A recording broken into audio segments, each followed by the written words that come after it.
Hello, everyone. Today's topic is factors and reasons that lead to the nationalization of banks, a discussion.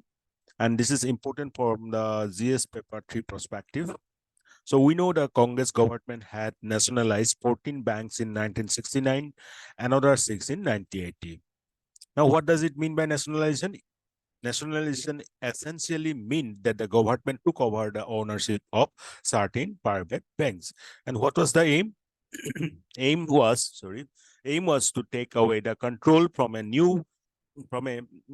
means few private players and expand the banking coverage to rural India so that the sectors like agriculture, small industries could get better credit facilities, thereby creating a new class of entrepreneurs. So, government aim was to take away the control for only a few private players and expand it to cover to rural India also. And why it was the need at the time? Because India was predominantly an agrarian economy at the time with very high levels of poverty over 50% and low levels of financial inclusion. আমি জানো আমাৰ Indian ইকনমিটো হৈছে এটা এগ্ৰেৰিয়ান economy, agriculture based হয় আৰু তাত high levels of poverty আছিল 50%তকৈ অধিক আৰু ফাইনেন্সিয়েল ইনক্লুজন বহুত কম আছিল. So nationalization was seen to be the quick way to ensure all these objectives to be met, and the private bankers would never have expanded for such social development reasons, because private banks only think for its own profits rather than the social welfare things.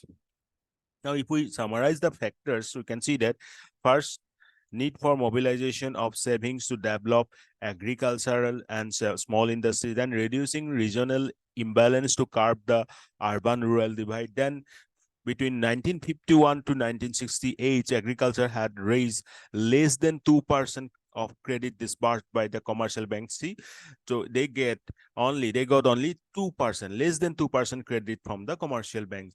So 2 wars again, China in 1962 and with Pakistan in 1965, and again 2 successive years of drought had put pressure on public finances.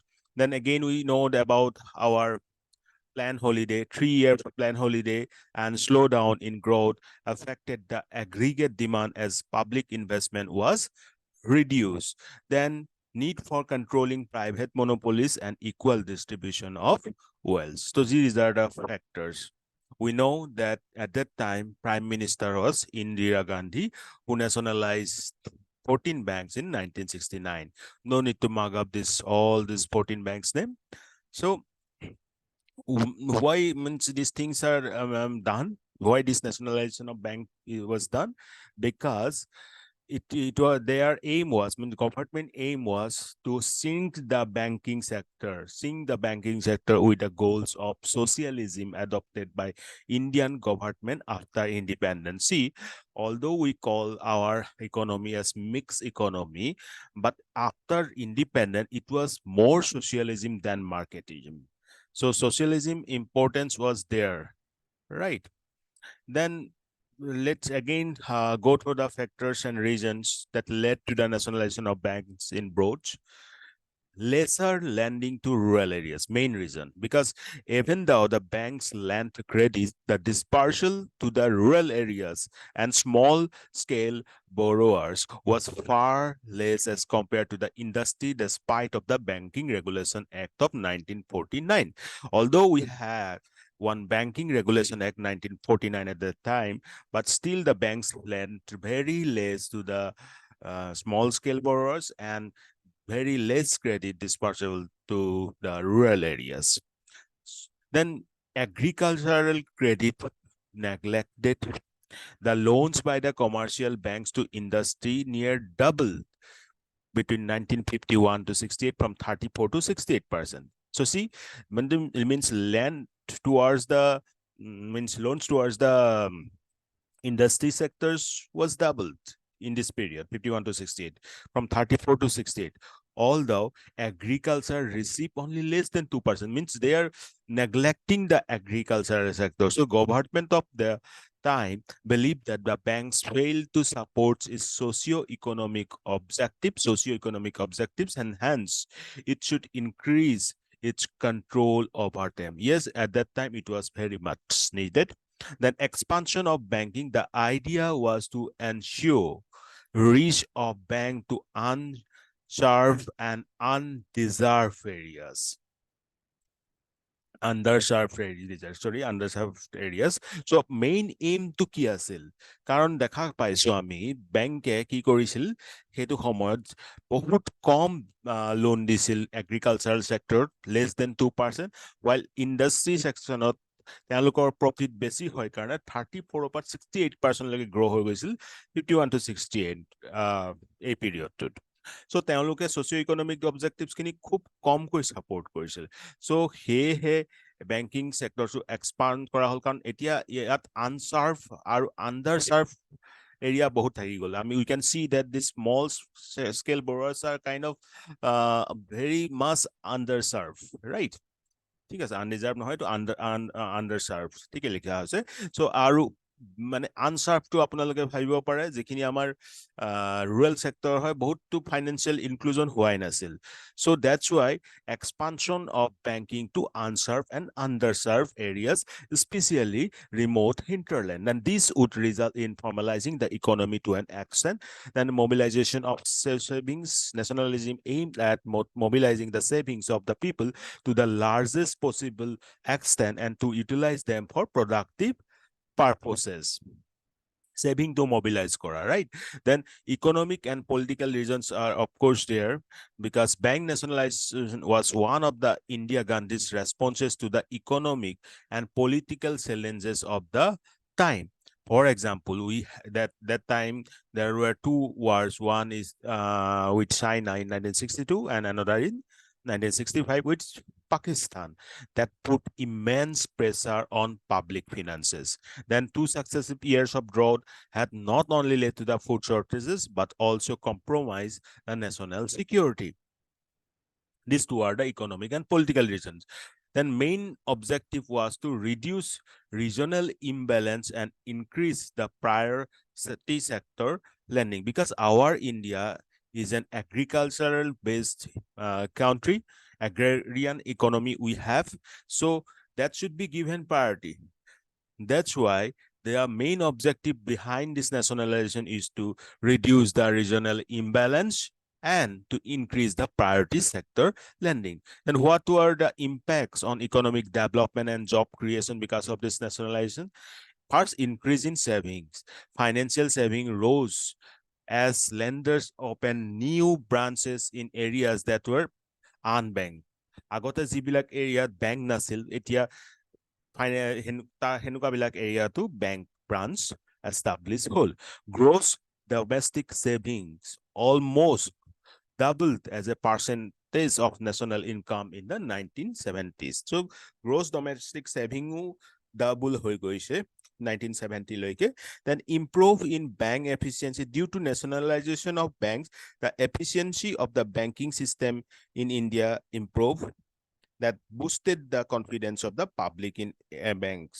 So actually we have to say that as nationalization happens, so people's confidence on the banks increase. So thereby what happens? Banking system of India is moving towards an efficient level.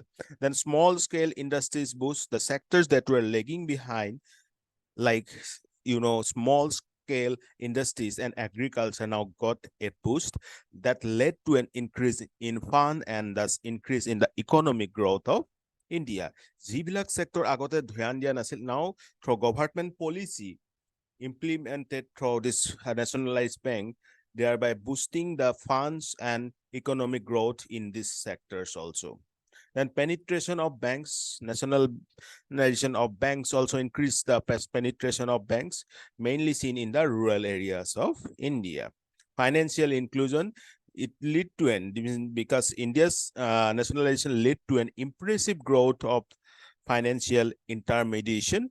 The share of bank deposits to GDP rose from 13% in 1969 to 38% in 1991. Protomote GDP Bangor share আছিল 13% 1969 সময়ত. Now it had been increased to 38% in 1991. The gross saving raised from 12.8% in 69 to 21.7% in 1990. At least one data we have to remember, like 13% GDP share in 1969 increased to 38% in 1991. Now the share of advances to GDP rose from 10% to in 1969 to 25% in 1991. Gross investment rose from 13.9% in 69 to 24.1% in 1990. Now, nationalization also demonstrated the utility of monetary policy in furthering the redistribution goals. So these things are happening as a positive factors. We can say that as the GDP share is increasing, so that means that gross saving rates also increasing, and also gross investment rate increasing. So that's why the financial increasing is happening with a very positive rate. Now, outreach increase. Banks were no longer confined only to metropolitans or cosmopolitans in India. Metropolitan cities বা সেনেকুৱাবিলাক চিটি য'ত কসমপলিটানছ behave মানে আইডিঅলজিজ আছে বা কসমপলিটানছ নেচাৰৰ চিটি হয়, তাতহে আগতে আছিল। কিন্তু এতিয়া ৰুৰেললৈ তাহাঁতক এক্সপাণ্ড কৰা হ'ল। In fact Indian banking system has reach even to the remote corners of the country. Then Green Revolution, one of the main reasons for India's growth process, particularly in the Green Revolution, that led to increased food security in India, reducing dependence on the food grain imports. So Green Revolution also happened during this time. Negative impact of nationalization of banks. Ekhini positive impact, now negative impact o ase. Eta সংস্থাক যেতিয়া সরকারি কৰি দিয়া হয়, তেনে what are the negative impacts? Bad loans. After nationalization, some banks were operating under losses because banks advance loans without adequate security, and the recovery of the loan was poor, which led to losses. Advancing the loan without proper security or without adequate security leads the banks to suffer from losses. Then inefficiency. Due to nationalization of banks, there was a bureaucratic attitude in the banking sector, so no responsibility, accountability, or incentive for it to progress within the public sector banks. Unwarranted delays were the new norm within these days. Banks, sorry. So inefficiency bahile because etia privatization or government means public kora hol, that happened what? That actually lead to the bureaucratic attitude coming from the banking sector. So they are now showing less responsibility, less accountability, or incentive towards the progress within the public sector banks. So what happens? Some kind of unwarranted delays are happening. Okay, if responsibility was there, accountability was there, no one is going to delay its work. They will responsible and they will have to accountable for those tasks. But now it is not there, so that's why unwarranted delays are happening. Then long-term risks.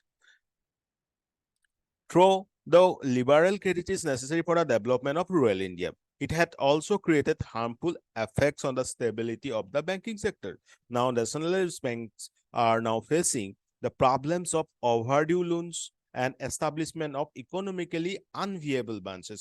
এনেকুৱা কিছুমান branches খুলিবলগীয়া হ'ল, এনেকুৱা কিছুমান জেগাত য'ত নেকি তেওঁলোকৰ যিটো এটা economic profit, or you can say economic growth হ'ব লাগিছিল, সেইটো নহল, আৰু লগতে বহুত problems হ'ল overdue of loans. Then political interference were there. Another limitation of nationalized commercial banks was increasing the political interference in the granting loans, appointments of banks personnel, opening of new branches. So these things are happening. Political pressure was there to granting of the loans, and then implementation of several policies, welfare policies. And in case of appointments of banking personnel also, then again you have to open a new branch in that in such remote areas. This type of pressurization happening for political interferences. Then inadequate facilities are there. Nationalized commercial banks have failed to provide adequate facilities and services to the population living in rural and suburban areas. Banks failed to mobilize rural deposits. So inefficient facilities also is a point here. But although government has succeeded in partially meeting its goal of implementing its developmental agenda for the banking sector, many in India did not reap the benefits intended by the nationalization of banks. So we can conclude like bank nationalization was the prime vote of a broader political economy strategy followed in 1970s, a decade when economic growth barely outpaced population growth and average income stagnated. It was a lost decade for India. There is no doubt that exogenous shocks such as rising energy prices or failed monsoon growthৰ কথা কোৱা হৈছিলতো যেনেকে তোমাৰ price energy price বহুত বাঢ়ি গৈছিল played a part in the stagnation, but economic policy also hard. Bank nationalization succeeded in specific areas like financial deepening because of the rapid spread of the branches, financial deepening, financial inclusion whole. But it now needs a rethink because there are so many issues we have seen, like overdue of loans, and then political pressure of political pressure of implementing some schemes, and then towards the appointments of banking personnel. So this type of things are happening. So these things should be again resolved through a good strategy. That's why we are saying that the nationalization of banks needs a rethink. So that's all. Thank you very much.